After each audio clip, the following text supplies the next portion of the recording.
Assalamualaikum warahmatullahi wabarakatuh. Ustaz mau yang sebelah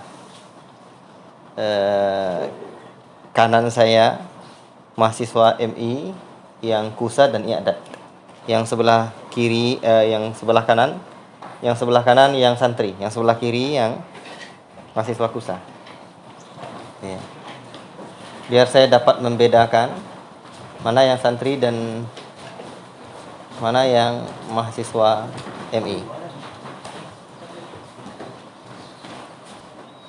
Dia sebentar lagi mau berangkat terbang. Hebat ya, alhamdulillah. Baik. Ikhwati fillah, barakallahu fikum. Syukur kita kepada Allah Rabbuna tabaraka wa taala, karena dengan ilmu lah Allah mengangkat derajat manusia ini. Yarfa'idahul ladzina amanu minkum wal ladzina utul ilma darajat. Allah mengangkat derajat orang-orang yang beriman itu, berilmu dan beriman itu berderajat-derajat. Derajat-derajat. Dan Allah mengangkat derajat orang yang berilmu itu sehingga orang yang berilmu bisa beribadah dengan banyak. Bahkan ciri khas orang berilmu itu bisa menjadikan dunia itu untuk akhirat. Dan ciri khas orang yang bodoh itu, orang yang tidak berilmu itu, menjadikan akhirat itu untuk dunia. Itu kehebatan orang yang berilmu. Namun hakikat dari ilmu itu innamal ilmu khasyatullah. Hakikat dari ilmu itu adalah rasa takut kepada Allah Subhanahu wa ta'ala. Barakallahu fikum. Para talabatul ilmi sekalian yang saya cintai karena Allah Subhanahu wa ta'ala. Jadi kamu buat tadi? Jadi sempat? Bisa di-share ke saya? Bisa saya lihat di sini ya. Baik. Barakallahu fikum. Cuma beberapa orang ya. Ini Alfi buat, saya minta buat ya ininya.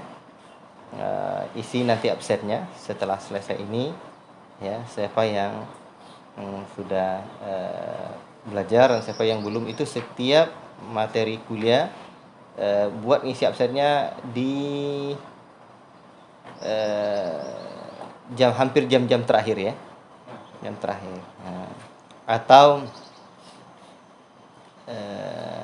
awal-awal ya, 15 menit atau 10 menit pertama.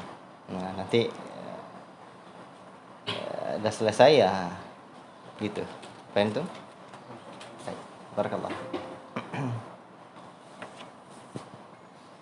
Pagi ini pertemuan kita tentang perkenalan mata kuliah bersama saya. Mata kuliah yang saya ajar apa? Perlu antum ingat bahwa kuliah di Madinatul Iman dan santri yang mulazamah juga itu ada 2 program kurikulumnya. Pertama, kurikulum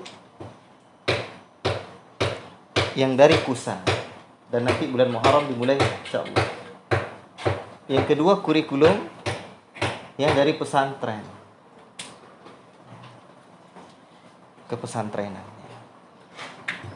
Dan kurikulum itu sendiri adalah cara untuk mencapai tujuannya. Cara untuk mencapai tujuannya. Dan pertemuan awal kemarin saya sudah sampaikan secara umum tujuan Yayasan Markis, pendidikan di pondok pesantren, ya pendidikan di pondok-pondok pesantren Yayasan Markis ini. Ya. Dan setiap tujuan itu dalam bahasa pendidikan itu disebut dengan standar kompetensi lulusan. Itu harus diturunkan menjadi indikator-indikatornya. Ada bukti pencapaian-pencapaian itu apa yang diinginkan. Dan dari situlah dirancang kurikulum itu. Kurikulum itu dibuat. Berarti kurikulum adalah cara untuk mencapai tujuan. Paham tuh? Nah, nanti dalam konsep pendidikan, Ustaz akan berbicara panjang lebar tentang apa itu kurikulum. Sampai ke bahasa kurikulum itu bahasa apa sih? Kalian sejak SD belajar kurikulum ya. Apa itu kurikulum? Kurikulum itu bahasa apa? Apa arti kurikulum? Nggak tahu. Nah, itu dia akan kita bahas dalam mata kuliah konsep pendidikan, insyaallah taala. Baik. Sekarang sudah saya tampilkan ini? Belum tahu. Belum ya? Baik nih. Dengarkan saja ya. Mata kuliah bersama saya ada 4. Yang pertama, konsep pendidikan. Konsep pendidikan. Yang kedua, konsep peradaban.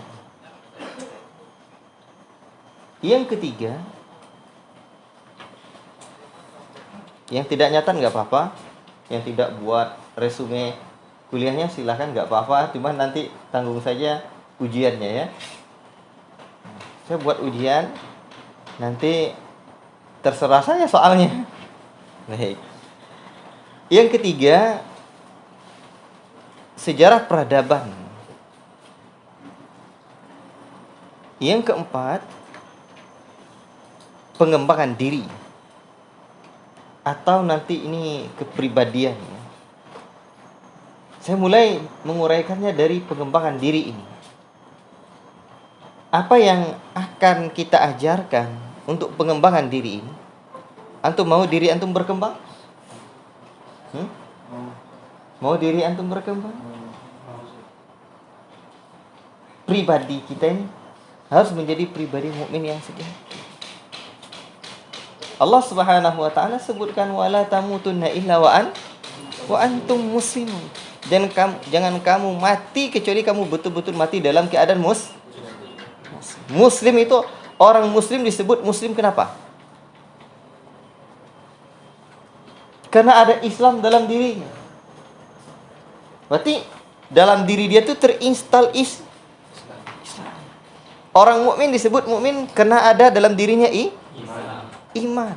Berarti dalam kepribadian dia itu ada iman. Apa saja unsur iman? Kalau dilihat dari sisi tubuh manusianya, ada hati, ada lisan, ada anggota badan. Baik. Dan apabila nanti disebut dengan pejuang, berarti dalam diri dia terinstal aspek-aspek atau sifat-sifatnya para pejuang.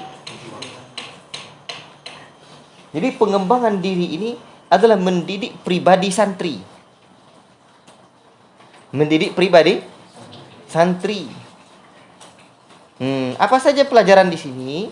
Di antaranya public speaking, managerialship, entrepreneurship, leadership, dan yang lain-lain. Dan di dalam konsep pendidikan yang saya kembangkan, itu ada 7 level. Ada 7 level yang harus dicapai. Minimal harus dicapai dalam program pendidikan. 7 tingkat pula. Ini yang bisa dari awal. Pertama namanya level iman. Level iman. Coba ambil di slide yang ini, mendidik pribadi santri. Nah, yang terakhir. Yang terakhir. Belum masuk sana ya?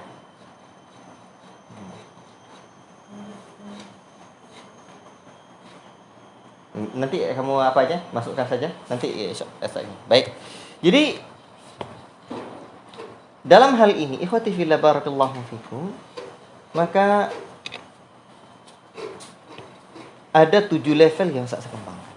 Yang pertama, ini ada spidol, minta spidol. Ada level iman. Ini tidak ada mic-nya. Ya, bentar.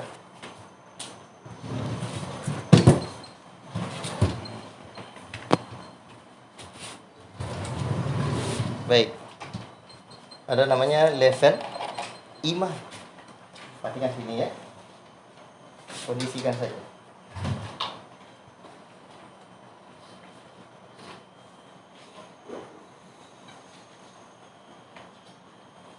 Yang pertama level iman. Berarti orangnya harus beriman. Kedua, level adab.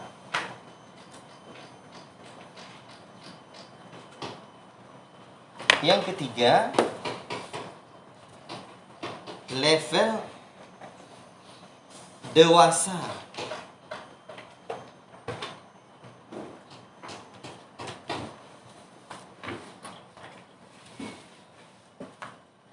Keempat, level pendidik.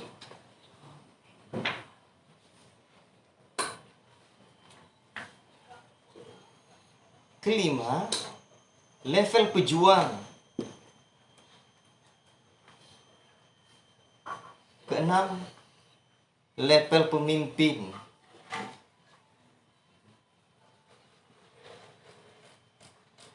Ketujuh, ini bagusnya nanti bantu buatkan slide-nya ya, materi-materi ini.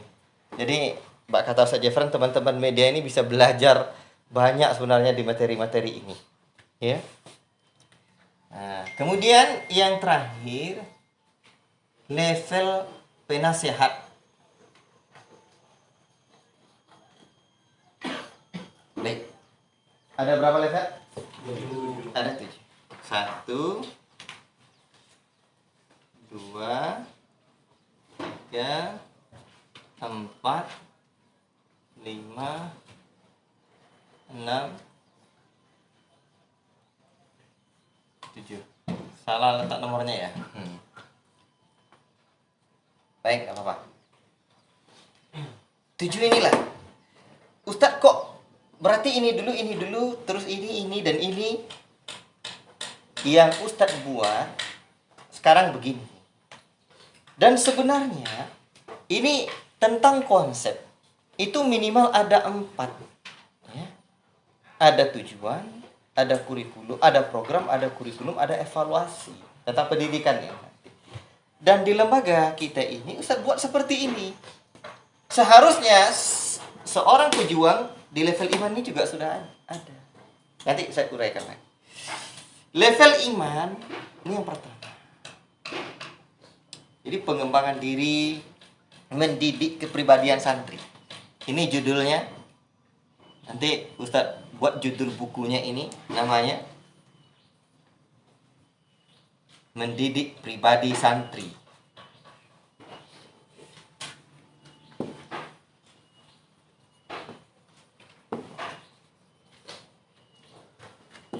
Mendidik pribadi santri. Antum nih santri.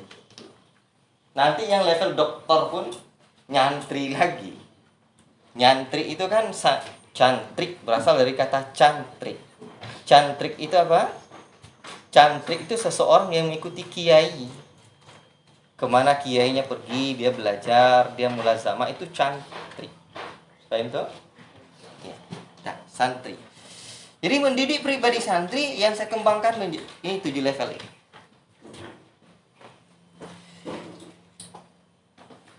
Untuk level iman seharusnya ini kuat atau dominan atau semestinya sudah diberikan prakteknya pada usia 0 sampai 7 tahun. Atau di usia, kalau di pendidikan yang kita buat namanya RI, Raudhatul Iman. Ya. Pagi ini juga dalam konsep pendidikan akan nampak dia. Ini juga materinya dalam konsep pendidikan, tetapi dalam konsep pendidikan ini lebih kepada juga banyak tentang mengelola lembaga pendidikan. Adapun dalam pengembangan diri banyak kepada kepribadian santri. Ya. Ya. Yang kedua, adab. Adab ini seharusnya itu sudah menguat, tuntas, atau sudah bagus pada usia kutab atau SD garing SD. Nah, baik. Jadi dia sudah bagus adabnya. Makanya dulu di kutab kita itu kita namakan dengan kutab al-iman wal adab. Kutab al-iman wal adab. Baik. Nah, sekarang yang ketiga, dewasa. Dewasa. Nanti ada 7 aspek kedewasaan. Nah, disinilah kita belajar. Dewasa. Ini seharusnya sudah tuntas pada usia madrasatul Quran. Atau kalau di sini nanti SMP. Sederajat ya. Itu usia 12 atau 13 sampai 15 tahun. Jadi usia 15 tahun itu sudah mesti menjadi dewasa. Dewasa. Dan kedewasaan itu ada beberapa aspek. Nah, orang disebut atau aspek-aspek kedewasaan itu ada beberapa hal. Kalau tidak tuntas, ya nggak dewasa. Nah, aspek kedewasaan itu yang pertama, aspek dewasa secara imani. Keimanannya dewasa.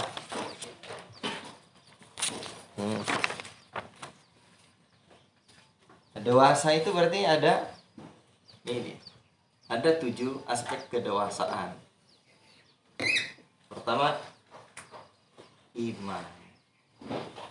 Kedua, jadi materi ini nanti bakal ada kaitan-kaitannya ya. Ada kaitan-kaitannya. Ini juga ada kaitannya dengan konsep pendidikan.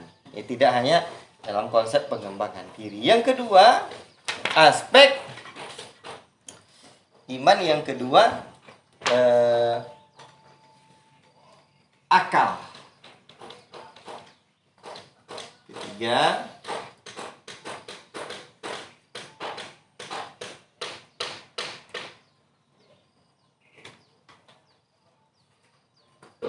akhlak.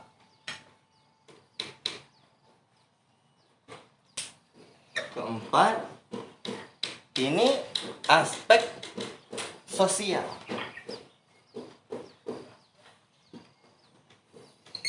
Aspek fisik. Sudah berapa? 6. 1, 2, 3, 4, 5. Yang keenam, apa lagi? Fisik sudah. Apa lagi, ada yang masih ingat? Reproduksi, ya. Tapi yang keenam itu jangan reproduksi dulu, karena reproduksi itu yang lain ya. Di belakangan saja, jangan reproduksi duluan. Dia harus dewasa dulu, kepalanya yang di atas ini. Itu. Karena dia yang lebih di atas. Dan ini sudah kami tuliskan di sini ya. Insyaallah taala nanti kedepannya antum akan dapatkan buku ini. Insyaallah ini sedang proses ya, insyaallah. Ini namanya mendidik santri atau mendidik pribadi santri. Baik. Mendidik pribadi santri.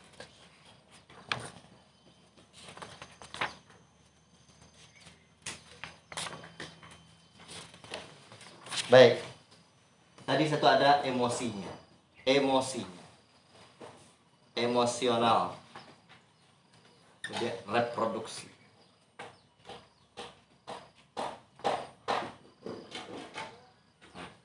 Jadi 1, 2, 3, 4 tuh.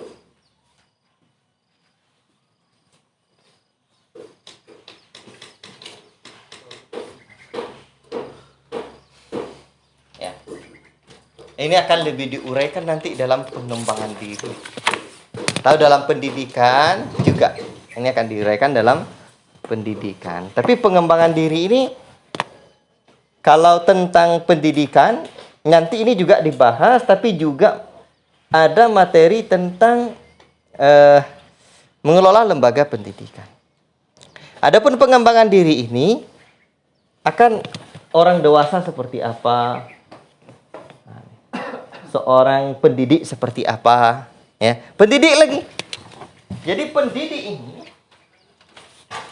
itu harus sudah bisa pada usia SMA. SMA itu umur 16 atau 16 sampai 16, 17, 18. Ini sudah bisa menjadi seorang pendidik. Dulu dalam konsep Ki Hajar Dewantara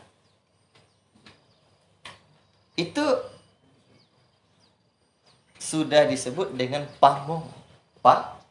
Pamong itu sudah bisa ngemong. Ngomong apa? Momongan. Ya. Dia sudah bisa ngemong momongannya. Momongannya itu apa?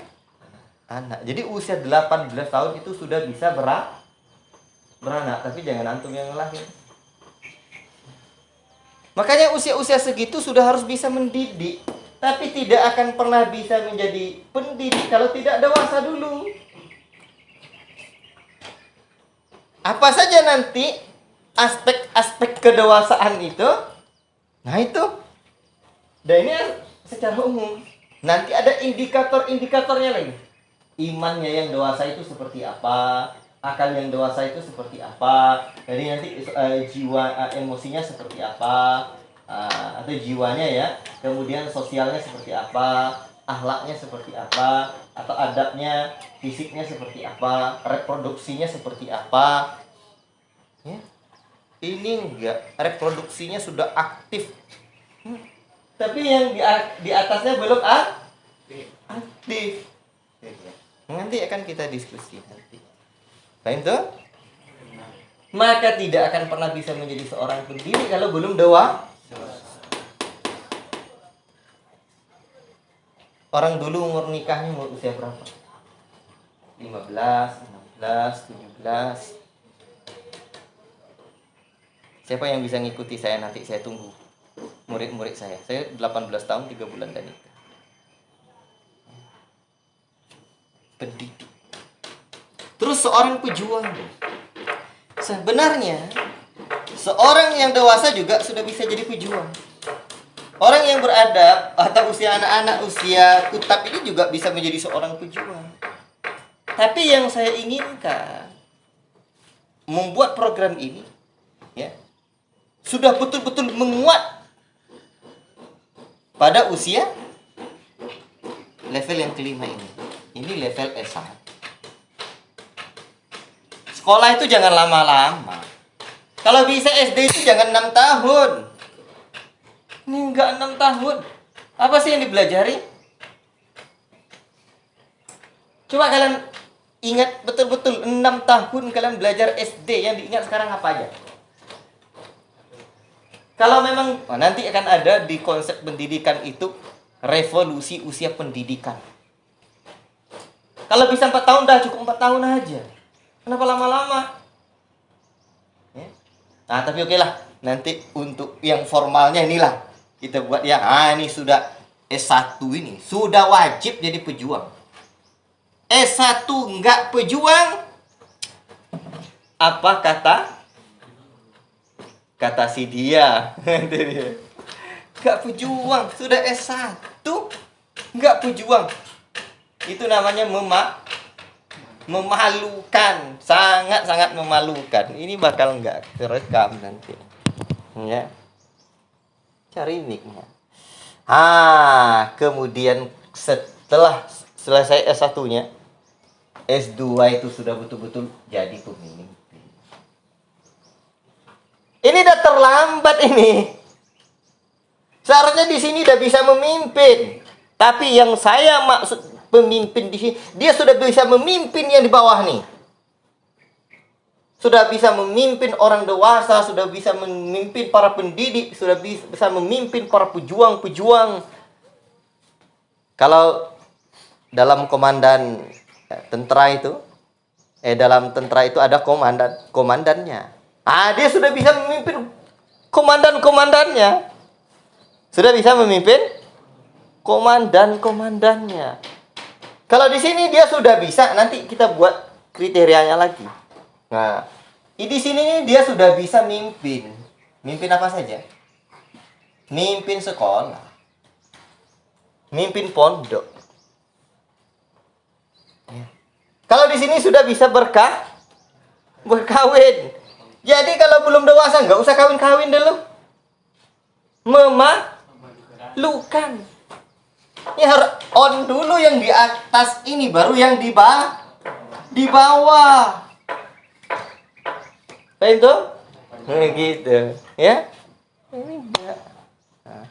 Bisa ngerti ya? Ngerti banyak Ustaz gitu. Baik. Nah, jadi dia sudah bisa memimpin yang di bawah.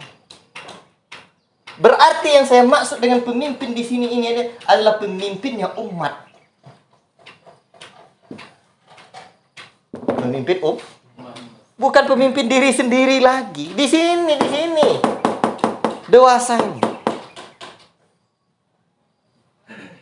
Baik. Terbayang tidak ini? Dia sudah usia S2 itu. Berarti yang kami ngambil jalur formal, Ustaz yang ngambil jalur formal, monggo. Tapi Ustaz akan upayakan terus.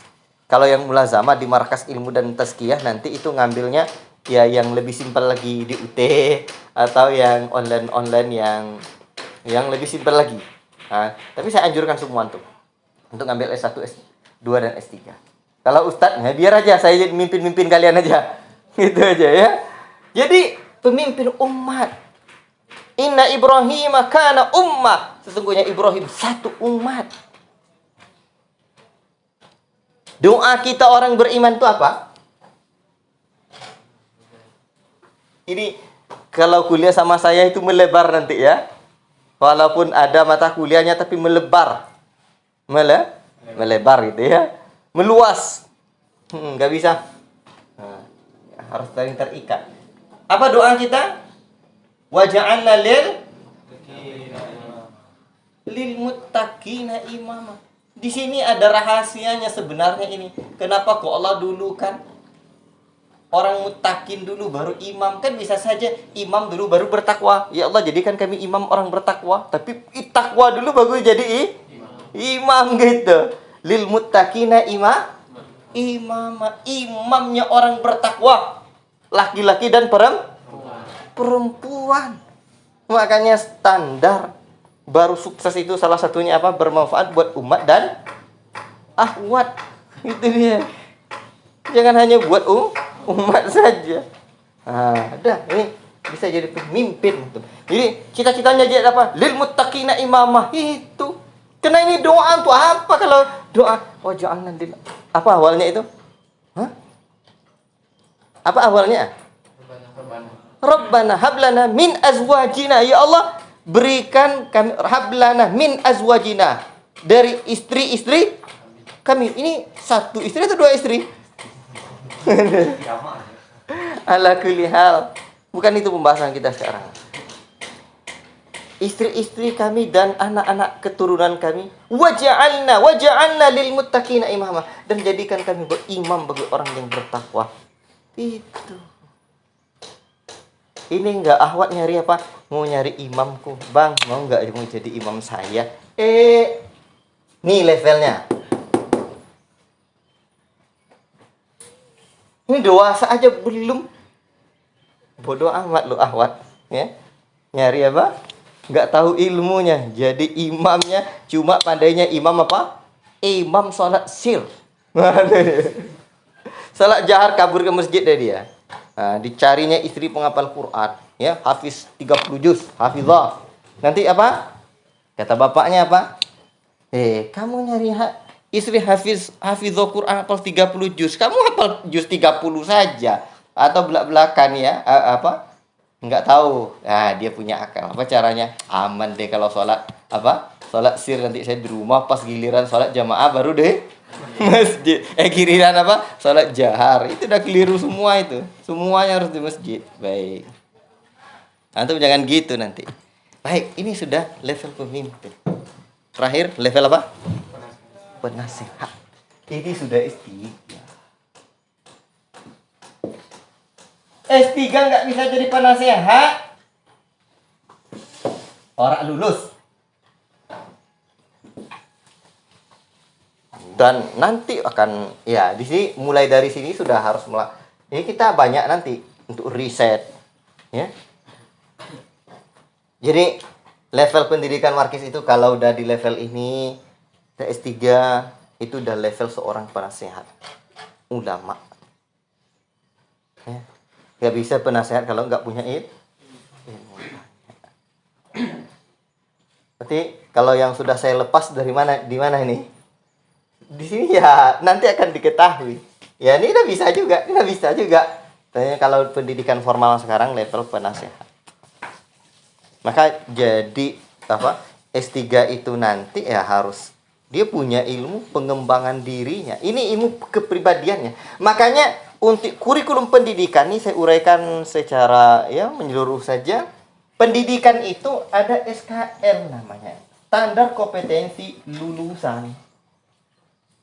Standar kompetensi lulusan itu ada yang wajib, ya, yang atau dalam bahasa lain yang fardu ain,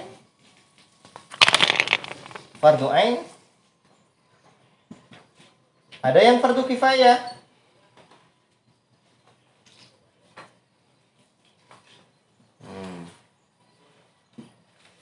atau dalam bahasa lain ada yang standar wajib, ada umum, ada yang unggulan. Nah, jadi masing-masing pondok itu memang ada punya wajib semuanya. Umum itu ya pendidikan-pendidikan umum. Ini ilmu agama, ini ilmu umum. Ini ada unggulannya lagi. Unggulannya masing-masing itu apa? Kalau di sini di Madinatul Iman, unggulannya dirasah syar'iyahnya. Ya, jadi di kusahnya itu. Unggulannya belajar bersama para ulama. Tetapi yang wajib ini dimanapun Ustadz nanti buat pesantren, ini mendidik kepribadian santri atau mendidik pribadi santri. Semuanya wajib punya iman, punya adab, dewasa, pendidik, pejuang, pemimpin, penasehat. Untuk mendapatkan ilmu ini, mendapatkan kepribadian yang seperti ini, mestilah ada kurikulum untuk mencapainya. Tidak bisa sembarangan. Barakallahu fikum. Apalagi zaman-zaman seperti ini ya. Maka perlu kita belajar apa? Seperti pejuang. Belajar keterampilan menulis. Nah, nanti Ustaz Bu Yusuf juga akan ngajar. Guru-guru lain juga kita akan ada seminar, ada beda buku nanti. Cuman kalau program atau kurikulum kepesantrenan kita ini itu tidak bisa kuliah 45 menit sekali pertemuan sebenarnya. Makanya lebih banyak kepada mulazamah. Mulazamah. Ya. Saya cuma 45 menit itu baru mukadimah itu. Baru mulai masuk itu. Ya. Nah, terus belajar apa lagi? Nanti pengembangan diri itu public speaking. Atau juga untuk mendapatkan tingkatan-tingkatan ini harus ada belajar sejarah ke-Indonesia. Ya, kajian peradaban. Ya, baik. Ini yang saya maksud dengan ilmu pengembangan diri. Gimana mau bisa berjuang kalau nggak bisa bela diri? Makanya saya bilang pesantren itu minimal ada 4 satu. Satu namanya apa? Adab. 2 ibadat. 3 kitab. 4 silat. Minimal ini. Adab, ibadat, kitab, dan silat. Padanya Ustaz silat lidah, itu bisanya nipu orang. Ya, biar apa disiplin itu ya belajar bela diri. Nah, nanti dikumpulkan aliran apa bela dirinya Ustadz. Itu bukan karakter pejuang dan pemimpin. Semua bela diri ente pelajari. Ngerti gak tuh? Nanti digabungkan lagi. Buat bela diri Madinatul Iman. Oh, itu dia. Santri Madinatul Iman. Nanti buat pondok lagi siapa? Si Alfi sama si Dia. Nah, buat pondok lagi. Nama pondoknya apa? Hah? Apa nama pondoknya? Al-Mahabbah. Karena dia buat pesantren sama istrinya. Nah, gitu ya. Jadi pesantrennya judulnya Al-Mahabbah. Judul namanya. Jadi nanti buat dia nama bela dirinya bela diri pesantren Al-Mahabbah. Nah, ini dia. Jadi ada ya. Nah, ini barakallahu fikum, pengembangan diri. Dah, kita balik sini mana yang tadi dah hilang dia? Mati lampu. Baik. Enggak apa-apa. Dengarkan aja saya. Ini masih perkenalan. Antum paham nggak dari penjelasan? Terlalu cepat atau terlalu lambat? Pas. Nah, baik.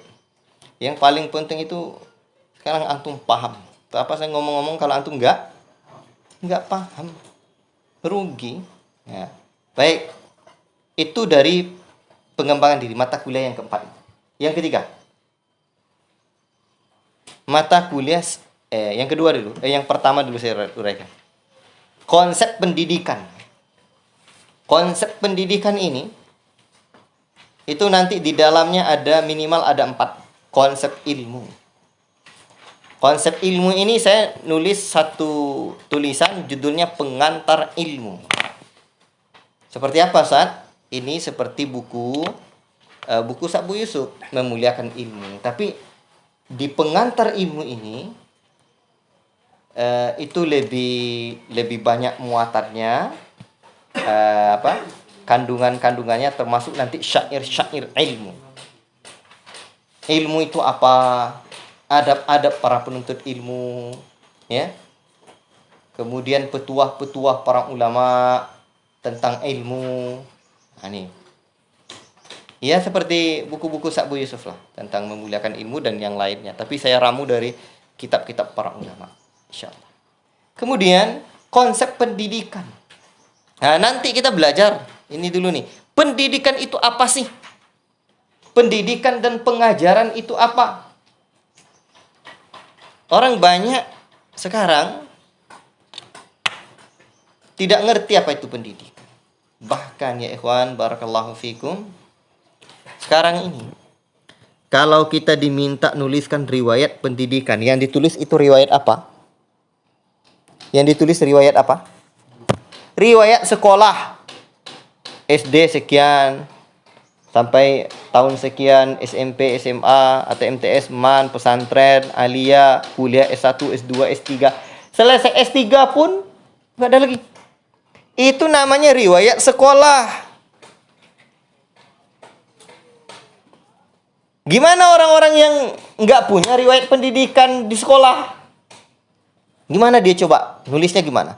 Kira-kira kalau disuruh lah, ya, antum jumpa di para sahabat Nabi dulu, tulis riwayat pendidikan. Bisa nggak dia nulisnya? SD nggak ada. SMP nggak ada. Ya.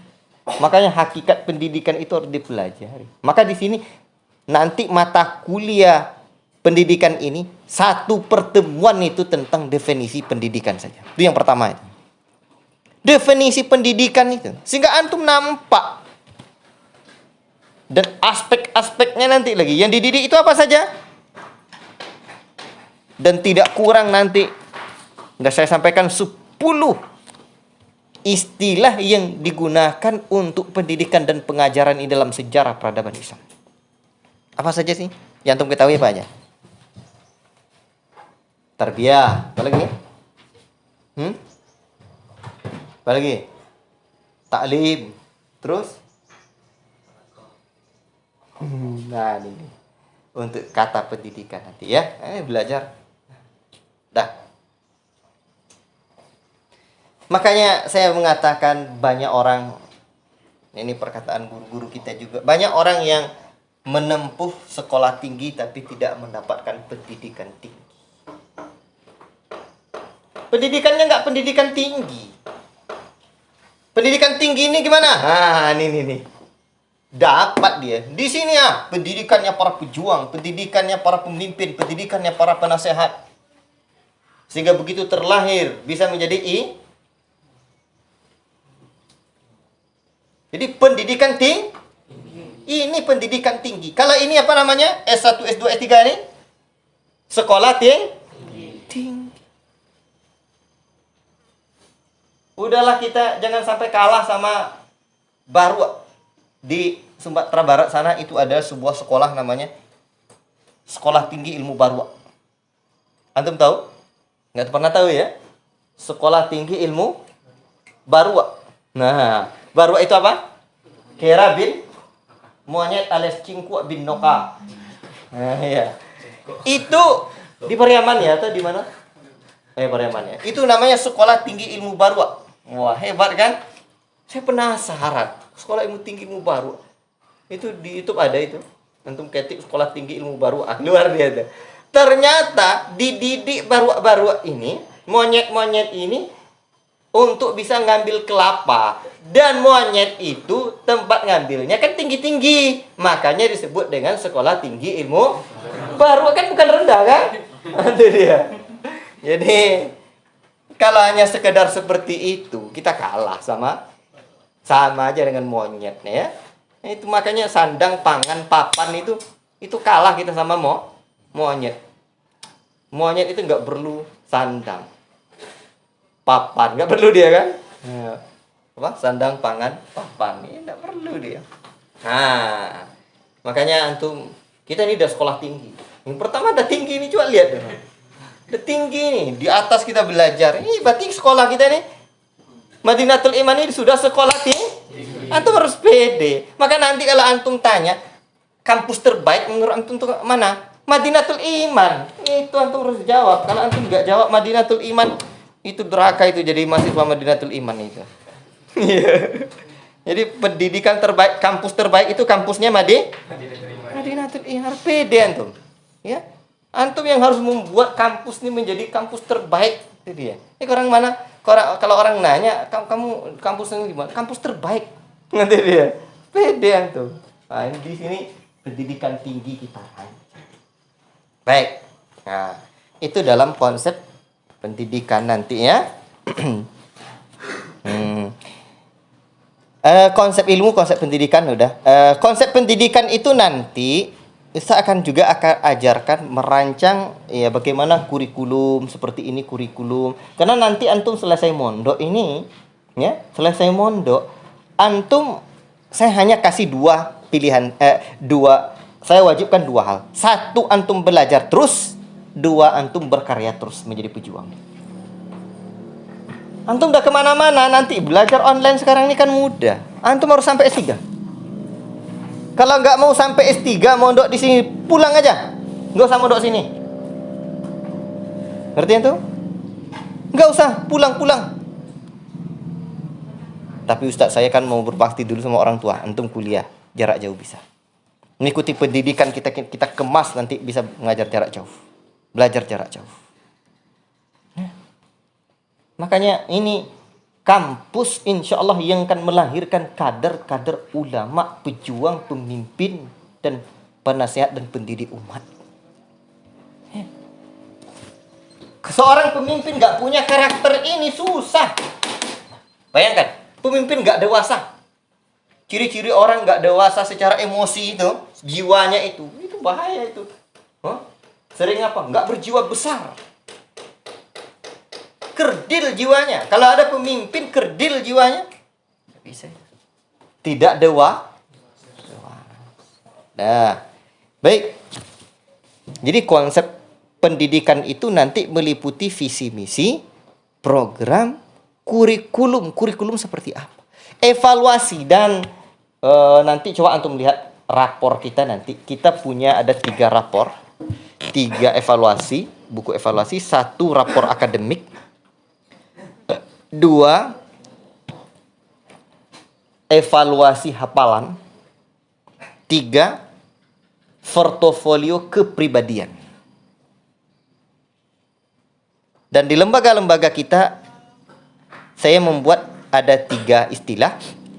Istilah yang sering digunakan, tapi untuk memudahkan pengelompokan saya buat, untuk rapor akademik itu urusannya mudarris, guru. Ya. Untuk urusan apa atau muhadir ya, urusan hafalan itu muallim nanti di masjid dia. Kalau ini di sekolah, di kampus, di tempat kuliahnya, di lokal. Yang muallim itu di masjid, hafalan. Terus ngapal. Dan ini harapan kita sampai ke level ini, harapan kita menguasai Al-Qur'an. Jadi ahlul Qur'an. Alhamdulillah hafal. Tidak hafal, paling tidak menguasai. Paham tuh? Kandungan Al-Quran 30 juznya. Nah, ini yang pekerja berat. Kerja berat saya dan kawan-kawan itu ya ini, merancang kurikulum ini.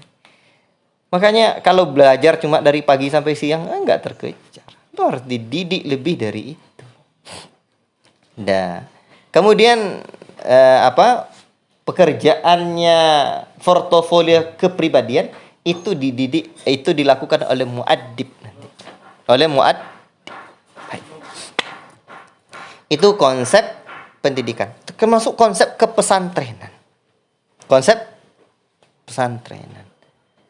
Pesantren itu seperti apa? Simple membuat pesantren. Nah, kemudian konsep lembaga pendidikan. Baik. Kemudian konsep peradaban lagi. Nah, ini coba lihat konsep peradaban. Ya. Konsep peradaban itu pertama peradaban Islam. Peradaban Islam. Ini peradaban Islam seperti apa? Yang kedua, peradaban kufar. Dewasa ini atau kontemporer ada 8 peradaban kontemporer. Pertama, peradaban barat. Barat itu Amerika, Inggris, Eropa Barat. Itu peradaban barat itu. Amerika, Inggris, Eropa Barat. Itu peradaban yang datang dari barat. Kita harus ngerti. Ini kalau dulu Syekh Muhammad bin Abdul Wahab menulis satu kitab yang berjudul Masail Jahiliyah, 100 lebih beliau tuliskan perkara-perkara jahiliyah. Itu peradaban-peradaban jahiliyah itu. Sekarang ada lagi jahiliyah modern. Inilah peradaban-peradaban jahiliyah yang harus kita tahu. Sehingga kita bisa menjadi seorang pejuang. Pejuang itu apa? Melawan kebatilan. Ini kebatilan-kebatilan yang harus kita lawan dengan ilmu. Sekarang ini bukan perang antar negara lagi. Sekarang ini perang antar peradaban. Perang apa? Gimana orang mau merusak antum? Ya, mau merusak kita. Mau dirusaknya kita ini. Ya. Dengan apa? Peradaban-peradaban. Kalau dalam bahasa Nabi itu apa? La tattabi'unna sanana man kana qablakum shibran bi shibrin wa dhira'an bi dhira'in hatta law dakhalu juhra dabbin la dakhaltumu. Sungguh kalian akan mengikuti budaya atau sunan. Inilah gaya-gaya hidup. Ya. Bagian dari peradaban itu. Orang-orang Yahudi dan Nasara, sekalipun kalian masuk ke lubang bab, mereka masuk ke lubang dolok, kalian masuk juga. Nah, kita harus tahu mana saja peradaban yang 8 itu. 1 peradaban barat, 2 peradaban Cina, ya. 3 peradaban Jepang, 4 peradaban Amerika Latin, 5 peradaban Afrika, 6 peradaban India. India ini Hindu dan Buddha. Nah, ini peradaban Hindu dan Buddha ini di negeri ini mencuat lagi, makin banyak. Nah, peradaban apa lagi? Islam, peradaban Kristen Ortodoks seperti Rusia dan lain-lain. Ini dalam nanti konsep peradaban nih. Terus membumikan peradaban sunnah. Membumikan peradaban sunnah ini ada tulisan ya. Awalnya dari ceramah saya suruh nuliskan, terus nanti saya edit, kemudian jadi buku mudah insyaallah taala. Pengantar perjuangan konsep ya, atau pengantar perjuangan membumikan peradaban sunnah. Kenapa kok ada kata-kata membumikan? Kenapa kok ada kata-kata peradaban? Kenapa kok ada sunnah? Tidak cukup hanya Islam saja. Jadi antum ini adalah dai peradaban. Peradaban itu apa? Manifestasi dari sebuah ideologi. Ideologi. Ya. Jangan untuk semangat. Manifestasi dari sebuah ideologi. Ideologi itu apa? Manifestasi dari sebuah ideologi.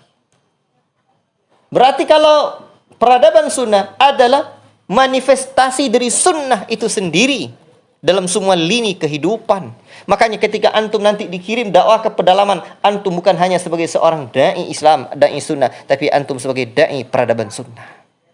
Dai peradaban sunnah. Nah, inilah nanti dalam konsep ini bagaimana membangunnya, seperti kita dakwah di Ludai itu. Sekarang itu dakwah itu identik dengan ceramah ke ceramah saja. Nanti kalau jumpa sama kawan-kawan apa? Katanya, gimana dakwah di kampung kamu? Oh, susah kampung saya, payah. Undang ustaz ceramah itu tidak bisa kalau kampung saya. Itulah penyempitan kata dakwah. Dakwah itu, saya di Luda itu enggak, entar saya ceramah-ceramah umum. Kan diminta orang saya ngisi ceramah pagi itu pada subuh gitu aja. Satu persatu saya lihat orang makin banyak. Cukup kita buatkan ke mereka WC, antarkan mereka hewan kurban, berikan mereka kebahagiaan santunan. Lini-lini kehidupan mereka kita isi. Kita hadir dalam edukasi mereka. Kita hadir dalam apa? Membantu mereka, memberikan solusi secara ekonomi. Ya. Bukan mesti dengan uang, tapi pemikiran, edukasi. Dan yang lain-lainnya. Sehingga dai itu ini antum camkan. Dai itu bagaikan jantungnya umat, urat nadinya umat yang umat ini. Ya. Kondisi-kondisi umat ini. Dia tahu itu. Barakallahu fikum. Ini handphone tidak mati. Apanya? Mode pesawatnya. Ada yang nelpon tadi. Besok matikan pas rekaman. Baik. Ini ya. Sehingga betul-betul. Jadi seorang dai, seorang ulama itu, seorang pemimpin itu, betul-betul umat itu ada di hatinya dan dia ada di hati umat. Ini seorang buya, seorang kiai, itu camkan ini. Ini saya minta teman-teman media, rekaman awal kemarin di Madinatul Iman itu ada 3 sesi pertama kemarin saya, Sebu Yusuf, saya, Ali kemarin buat sini. Ya. Dikeluarkan rekaman itu. Nah ya, keluarkan sosialisasi pertama. Dan kuliah ini kuliah perdana ya, perkenalan saya, masukkan di situ ya. Paham nanti ya? Nah, baik. Ini semuanya harus dengar. Dai itu, kampus kita ini apa slogannya? Kampus kaderisasi dai pelosok negeri. Antum bukan hanya dai sunnah, tapi dai peradaban sunnah. Apa itu peradaban?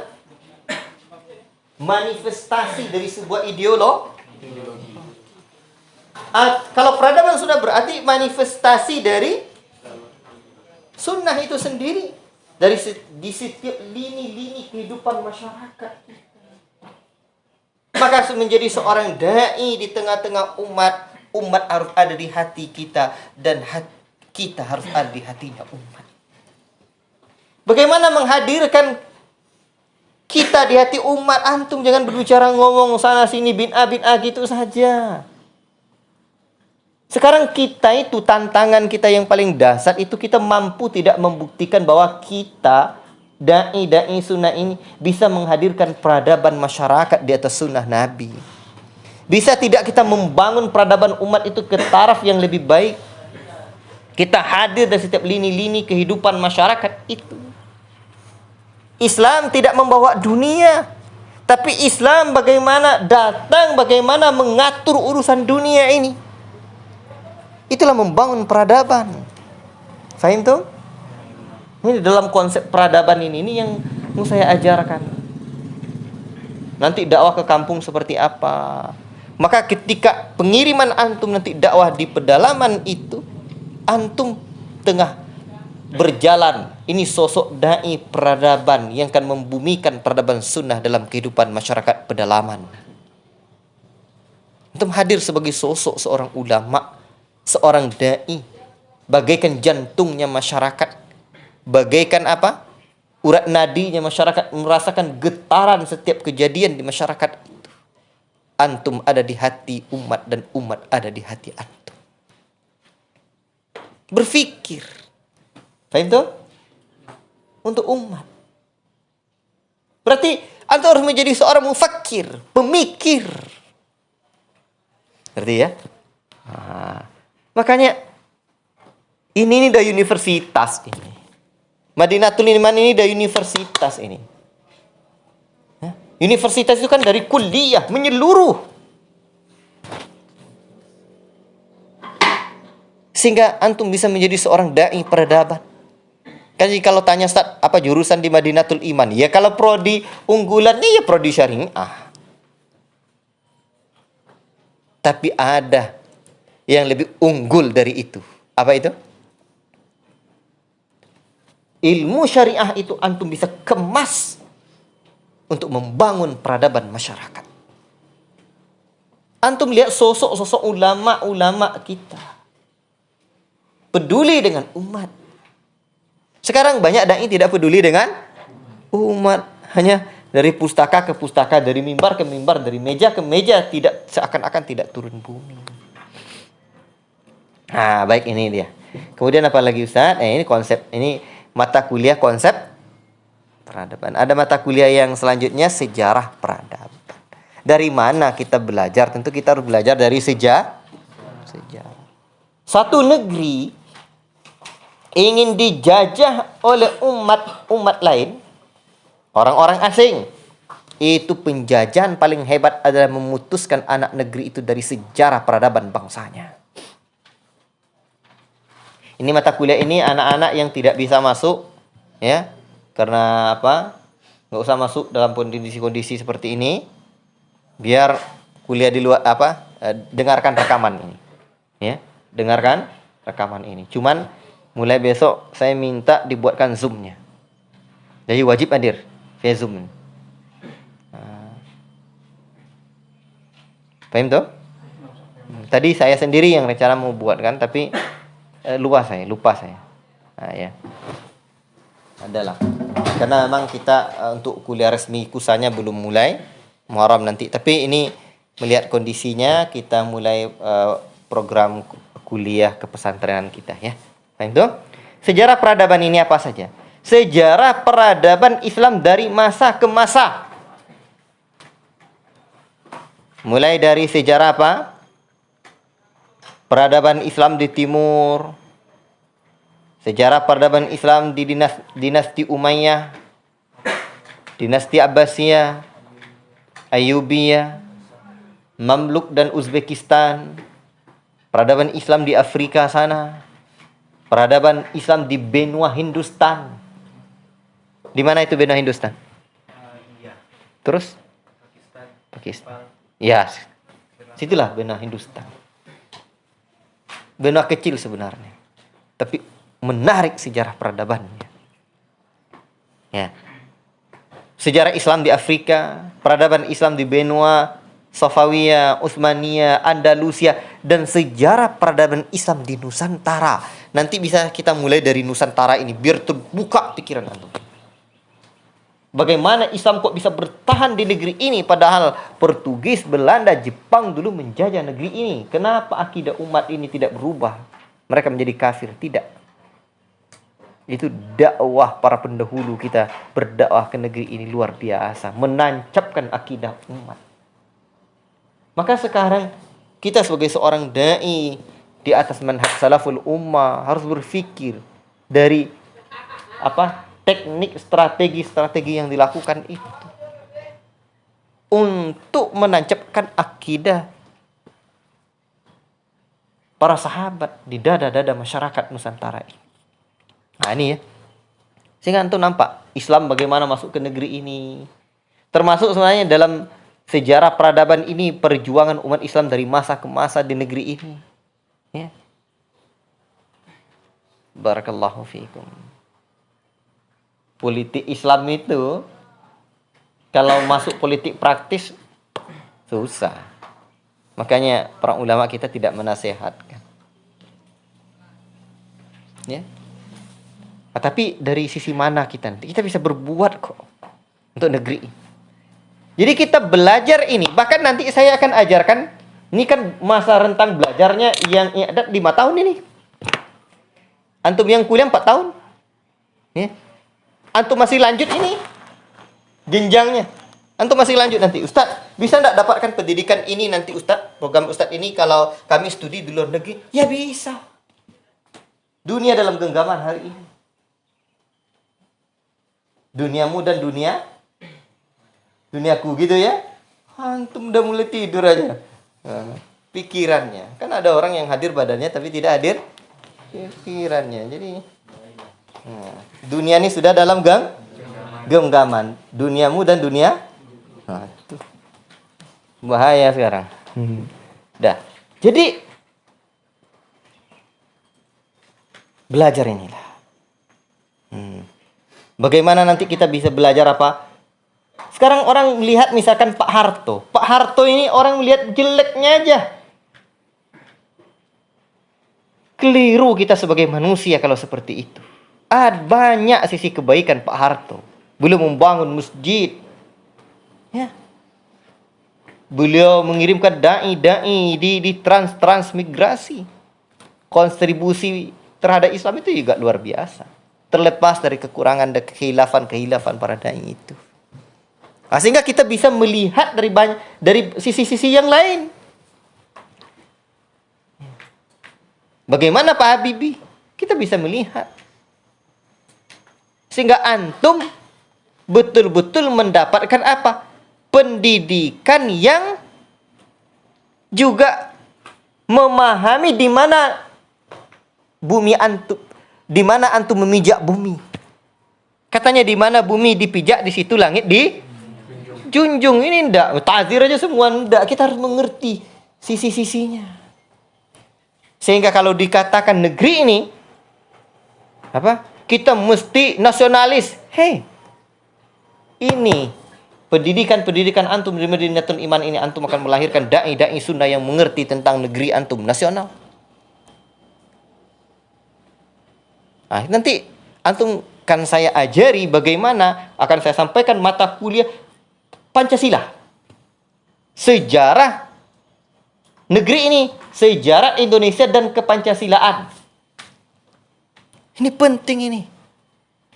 Kok bisa-bisa terlahir Pancasila itu ketuhanan yang Maha Esa, sila yang pertamanya.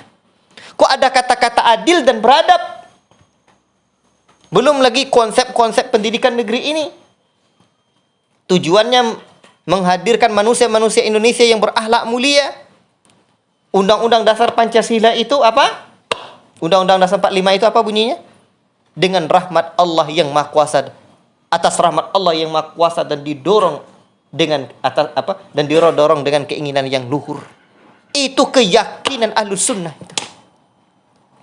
Kok terlahir kata-kata itu? Antum mesti tahu sejarah itu. Bung Karno katakan jas merah. Jangan sekali-kali melupakan sejarah. Antum harus tahu sejarah negeri ini. Jadi kalau ketika nanti orang-orang bilang kita, oh itu orang-orang apa itu, orang-orang teroris mau merusak Indonesia, mendirikan negara khilafah apa? Negara Islam. Hei.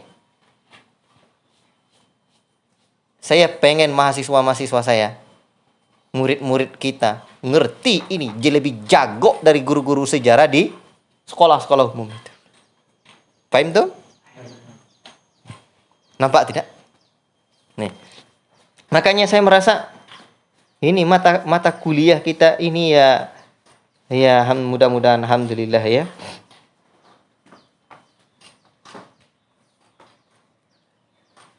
Dah. Apa lagi? Sejarah peradaban tadi ya. Jadi ada konsep pendidikan, ada konsep peradaban, ada sejarah peradaban, ada dan pengembangan diri. Saya berharap antum terlahir menjadi sosok-sosok ulama, sosok-sosok dai. Dan ada satu hal yang ingin saya sampaikan. Saya pengen mendidik itu tidak hanya mendidik di sekolah dan di pesantren saja. Saya pengen mendidik murid itu betul-betul dia sebagai seorang pelajar atau pembelajar seumur hidup. Kita juga pendidik seumur hidup. Karena dalam pendidikan nanti kan saya sampaikan dalam definisi pendidikan. Definisi pendidikan itu diantara ta'lim. Rasul itu mu'allim. Ana lakum bimanzilatil walid u'allimukum. Posisi saya bagi kalian adalah seperti seorang guru, seorang orang tua, walid, seorang orang tua yang akan mengajarkan kalian. Makanya belajar di pondok-pondoknya Markis itu hanya bukan ikatannya semasa sekolah dan pesantren saja, tapi ikatannya adalah bagaikan ikatan seorang anak dengan ayahnya, orang tua dengan anak-anaknya. Faham? Maka antum, nih, sahabat antum dari Lombok ini. Nih. Lombok itu apa? Di sana itu kalau Lombok itu cabai juga enggak? Beda kan? Nah, itu dia. Makanya kalau antum di sini bahaya, antum bisa dimakan itu. Jadi walaupun jauh dia di seberang sana, itu belum jauh itu. Di Afrika sana dunia kan sudah dalam genggaman, genggamanku dan genggaman. Kalau antum nanti kamu sudah di Afrika sana, Ibad sudah di Yaman, itu dia. Kebetulan nikah dapat orang Somalia, misalkan gitu ya. Orang Somalia itu orang kulit apa itu? Aminnya kok kencang kali. Baik. Ini kan terus antum membangun peradaban. Maka berbicara tentang peradaban ini, aku tidak disekat oleh daerah-daerah.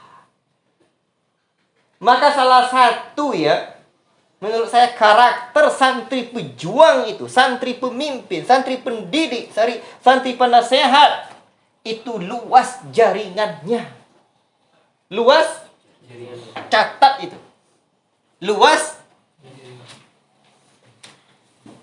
Inilah yang sama-sama kita tuju. Antum punya jaringan yang luas. Kalau nggak panjang jaringnya kan, nggak lebar kan nggak dapat ikan kan?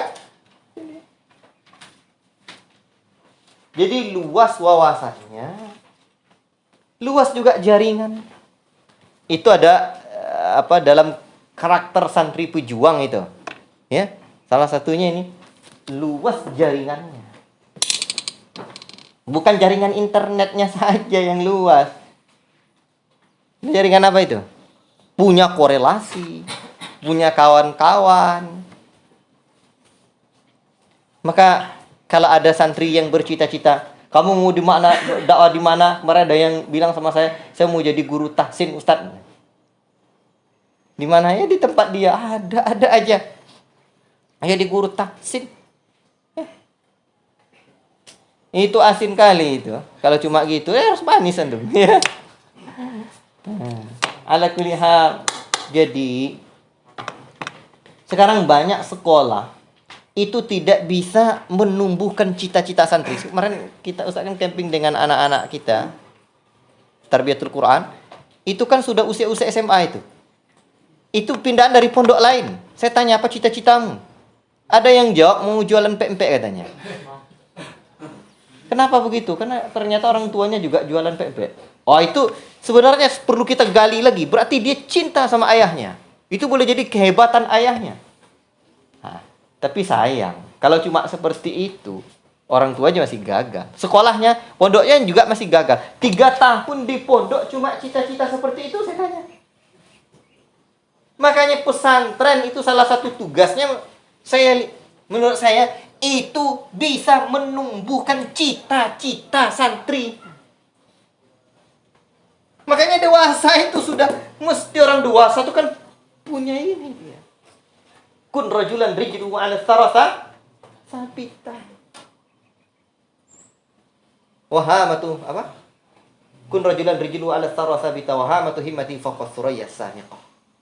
Hei, jadilah kamu lelaki yang kedua kakimu tegap kokoh di muka bumi, cita-citamu, tapi cita-citamu meninggi sampai ke rumah. Bukan rumah Suraya, tapi ke bintang Suraya. Ini cuma ke rumah Suraya cita-citanya. Kalau Suraya ada dapat, tidak ada lagi. Bukan itu, Jang. Tinggikan cita-cita. Jadi antum harus cita-citanya tinggi. Antum harus tumbuh menjadi seorang santri, mahasiswa yang ideal, seorang dai yang bisa membangun peradaban umat. Ustaz, tapi saya sukanya cuma skill Ustaz. Nanti kan saya sebutkan tentang sains. Silakan, Islam itu tidak ada dikotomi ilmu. Dalam konsep ilmu nanti saya jelaskan. Tidak ada dikotomi itu pemisahan ilmu. Enggak, tapi ada yang ada itu hanya fardu ain, fardu kifayah. Ini untuk menjadi seorang pakar sains bisa belajar. Makanya kawan-kawan yang sudah jurusan ini, jurusan itu, kembangkan itu jurusanmu. Kita butuh ilmu kamera ini. Sains. Barakallahu fiikum. Itu dia. Ya. Saya suka banget ilmu itu, Ustaz. Ya itulah antum. Kembangkan itu, tapi jangan lupa ilmu fardu ain. Antum harus tahu, ini gue banget. Antum itu sopo, tapi ini fardu kifayah. Ke fardu ain, fardu kifayah. Dan antum pribadi antum. Para ulama kita nulis kitab tentang syakhsiyah, kepribadian. Bahkan Profesor Hasbi As-Siddiqi nulis buku tentang pribadi juga. Buya Hamka juga menulis buku tentang pribadi. Sekarang Buya Hamka itu ditulis dengan judul Pribadi Hebat. Ya, barakallahu fiikum. Maka yang paling penting tuh sekarang antum terdidik. Buya Hamka tuh bayangkan, cuma 8 bulan itu 7 bulannya sekian belajar di Mekah. Tapi kok bisa nulis tafsir 30 juz. Pribadi hebat itu kan. Maka terdidiknya itu yang paling penting. Bukan tersekolahnya, terpelajarnya, tapi terdidik. Makanya antum harus jadi seorang yang betul-betul cinta ilmu, cinta perjuangan, luas jaringannya. Nanti habis belajar di Yaman, di mana lagi Ustaz? Ke negeri-negeri para ulama yang lain, menyampaikan dakwah di mana-mana. Ya. Wallahu ta'ala alam bisawab. Antum bisa paham dari materi kuliah ini? Sudah berapa menit?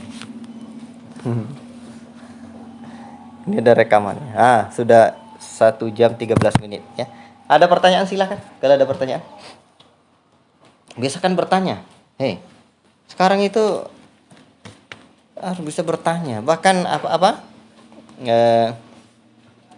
orang sekarang itu harus bisa mengkritik ya. Zaman ini critical thinking ya. Harus bisa kritik. Bisa menganalisa, bisa memahami, kemudian ada gagasan-gagasan kita pula. Itu harus disampaikan. Dah silakan. Tafadhol. Bagaimana cara menerapkan dalam contoh kehidupan sehari-hari tentang konsep pendidikan pada masa berjuang, Ustaz? Konsep pendidikan? Pada masa-masa berjuang itu, Ustaz. Maksud antum di level ini gitu ya? Ya, di level berjuang. Di level berjuang, itu dia. Karakter seorang pejuang itu apa? Antum harus lewati dulu. Karakter seorang pendidik itu ada. Ada karakter ahliyah terbawiyahnya nanti. Profesionalitas dalam mendidik tersebut nih. Ya? Ada profesionalitasnya nanti. Dia punya keahlian pada jurusan-jurusannya itu. Ya. Makanya nanti di level pendidik saya mulai dari sini. Di level pendidik saja, antum harus punya ilmu mendidik istri dan mendidik keluarga. Ini ngomong di mana majelis ngomongnya poligami. Ngomongnya punya istri 2, 3 dan seterusnya. Tapi bagaimana mendidik anak, bagaimana mendidik istri? Rais. Ya. Gimana mau jadi pejuang? Dakwah itu bermula di rumah, berpusat di masjid, bermuara kepada umat. Untuk level pejuang itu. Karakter pejuang itu gimana kira-kira? Nanti akan saya uraikan.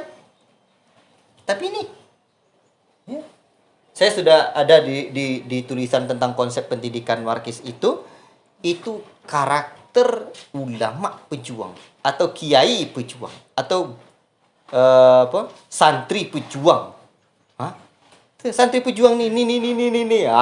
Tunggu pada babnya. Insyaallah pada pada sesi kuliah selanjutnya insyaallah. Pejuang. Pejuang itu kalau bahasa Arabnya apa itu? Mujahid. Atau apa lagi? Iya. Jangan menjadi apa? Jangan orang yang jadi pengangguran. Pengangguran apa bahasa Arabnya? Nggak tahu. Barakallahu fiikum. Jadi antum harus menjadi mujahid. Mujahid dakwah. Mujahid umat. Apa saja? Sehingga antum bisa betul-betul berpikir. Ya. Tidak hanya bisa mendidik gitu aja. Bisa mendidik, oke itu. Tidak semua orang bisa menjadi pejuang.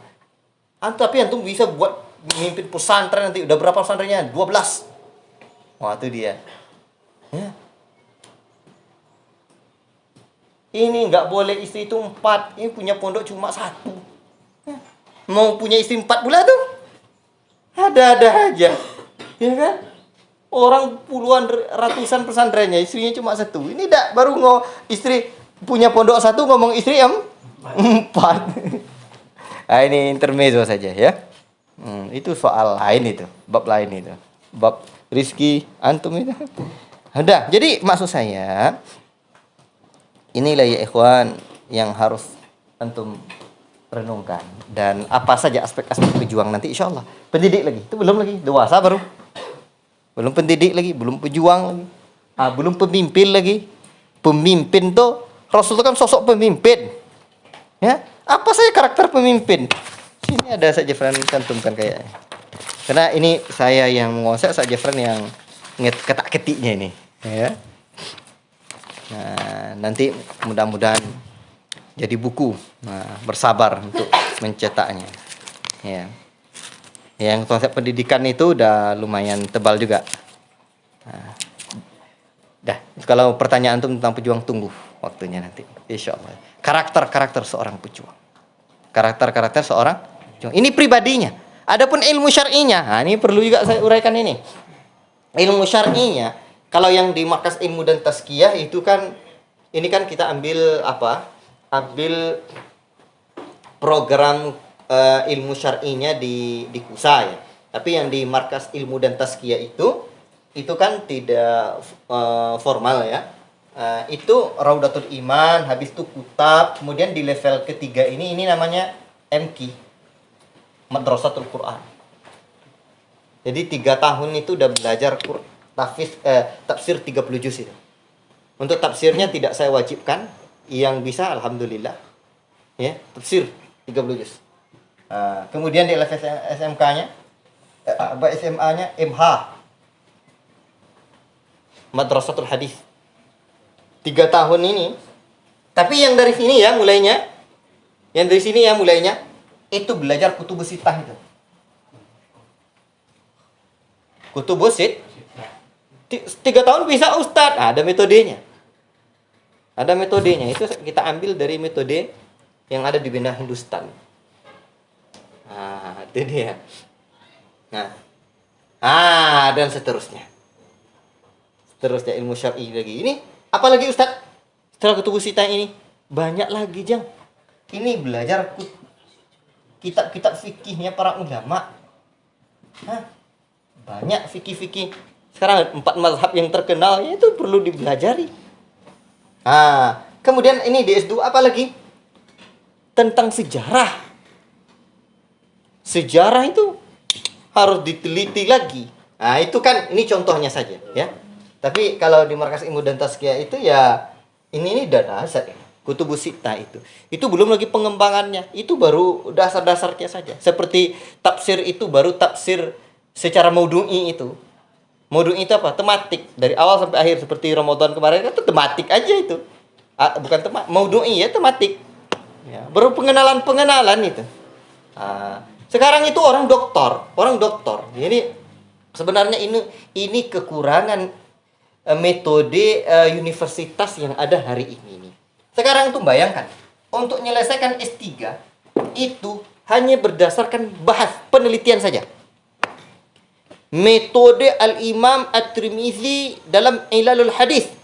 Misalkan atau konsep pendidikan anak di benua Hindustan. Ditelitinya konsep tuh. Manajemen sebenarnya itu. Selesai S3-nya. Nulis disertasi. Penelitian dia. Ya kan? Atau dalam bab hadis lah, oke. Atau bab Quran dulu.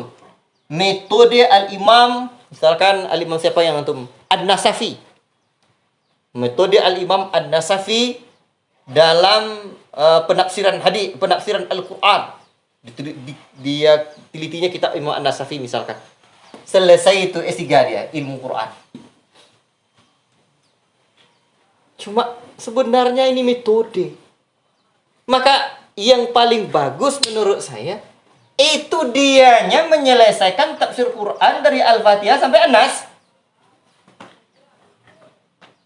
Walaupun dia tak buat penelitian kayak gini, ada top dia. Zain. Mantap itu. Paham itu? Hadis juga demikian. Hadis metode ini Al-Imam Zahabi ya, atau kritik hadis dalam kitab Syiar A'lamin Nubala. Itu udah selesai misalnya. Udah selesai S3-nya itu.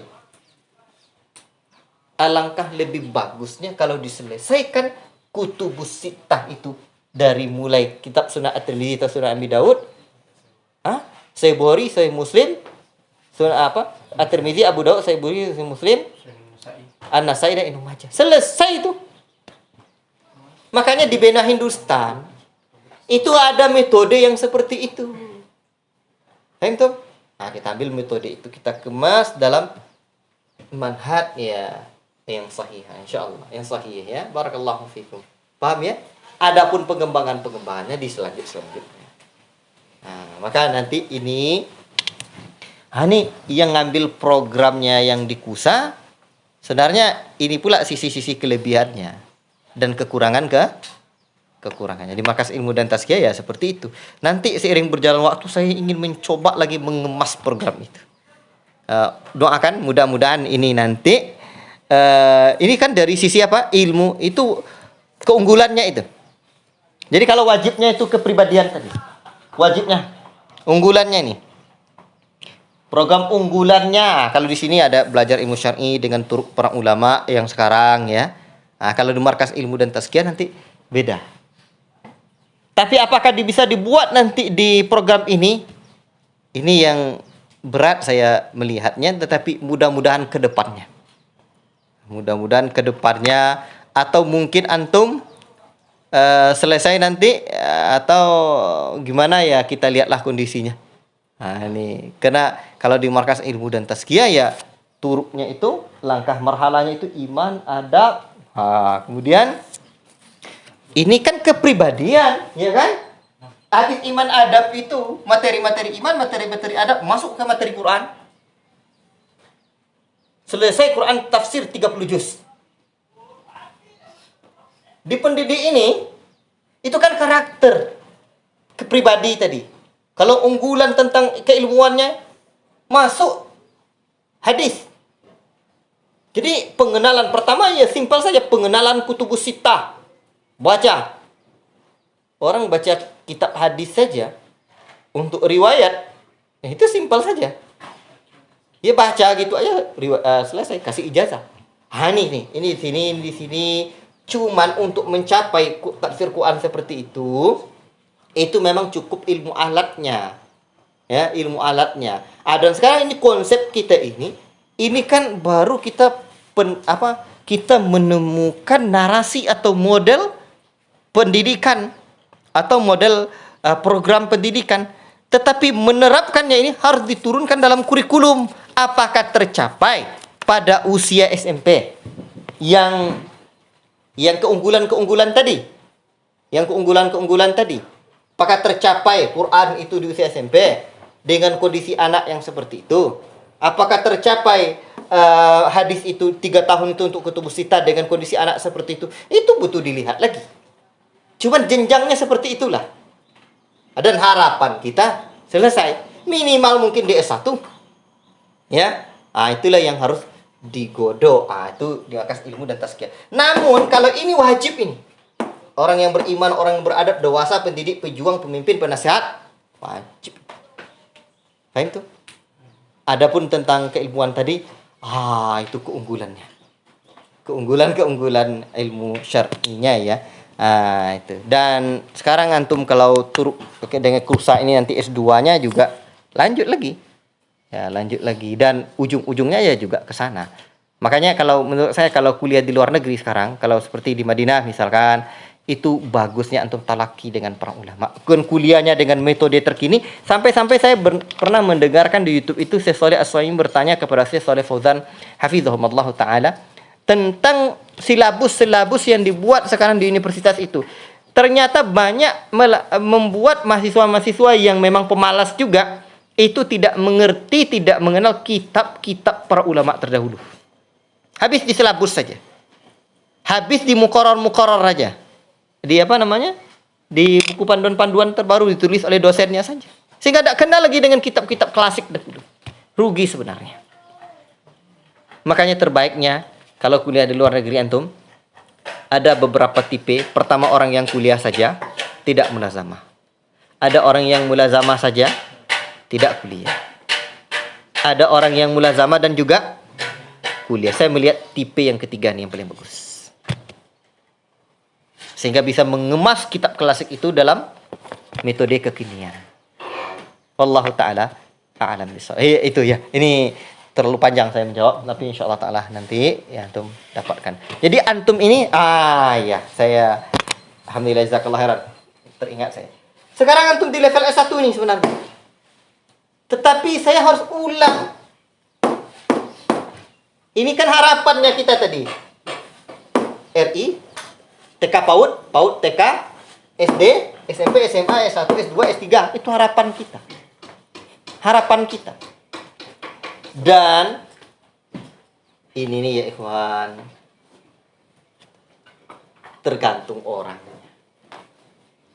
Ya, tergantung orangnya. Namun saya katakan seperti khutbah saya beberapa pekan yang lalu ya, usia 60 tidak bisa menjadi penasehat, gagal lu jadi orang tua. Paham tuh? Separuh baya ke sana, nggak bisa jadi penasehat, gagal. Umur 40-an tidak bisa menjadi pemimpin, umur 40 tidak bisa jadi pemimpin, gagal lu punya usia 40. Puncak kedewasaan lelaki itu berusia 40. Tidak bisa menjadi seorang pemimpin di usia 40. Gagal. Punya usia. Tidak bisa menjadi umur 25 sampai 40 tidak bisa menjadi pejuang. Perlu catat. Itu gagal lu menjadi pemuda. Pemuda kedua ya. Usia 20-an 18 ya. Usia 18, rentang 18 sampai 25 tidak bisa menjadi seorang pendidik, gagal lu. Menjadi anak muda. Usia 18 tidak bisa kamu, 15 sampai 18 menjadi dewasa, dah gagal kamu punya usia.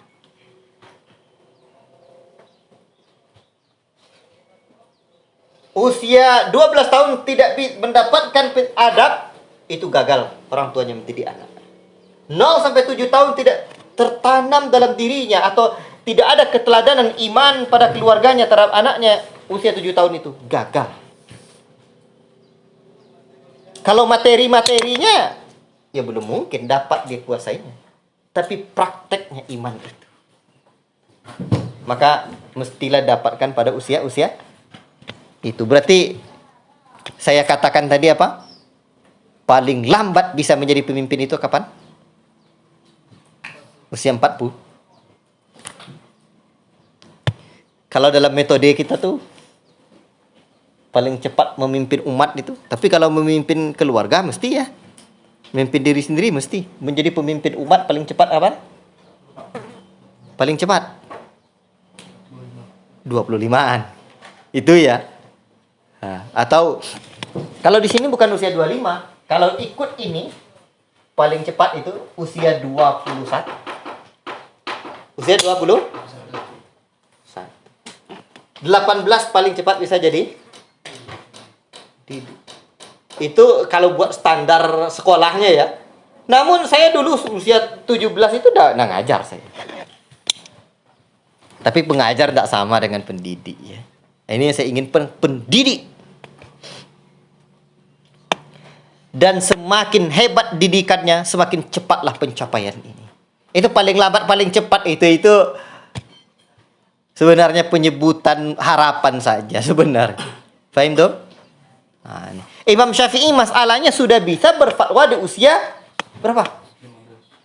15, 16, 17 tahun itu sudah jadi mufti beliau. Itu level apa itu? Orang hebat itu. Dia jadi penasehat itu kan? Mufti kan memberikan nasihat dan arahan gitu ya.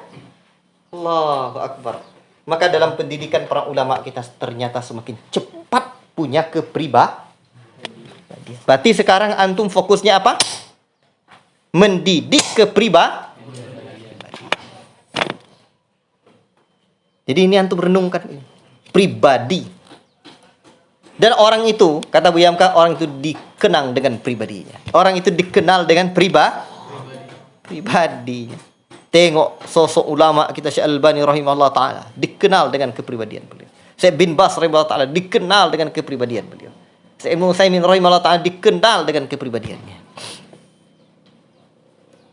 Dan itulah saya katakan nanti dalam tujuan pendidikan Islam membentuk kepribadian muslim sejati. Wallahu taala a'lam bissawab. Cukup sekian sesi kuliah kita pada kali ini ya.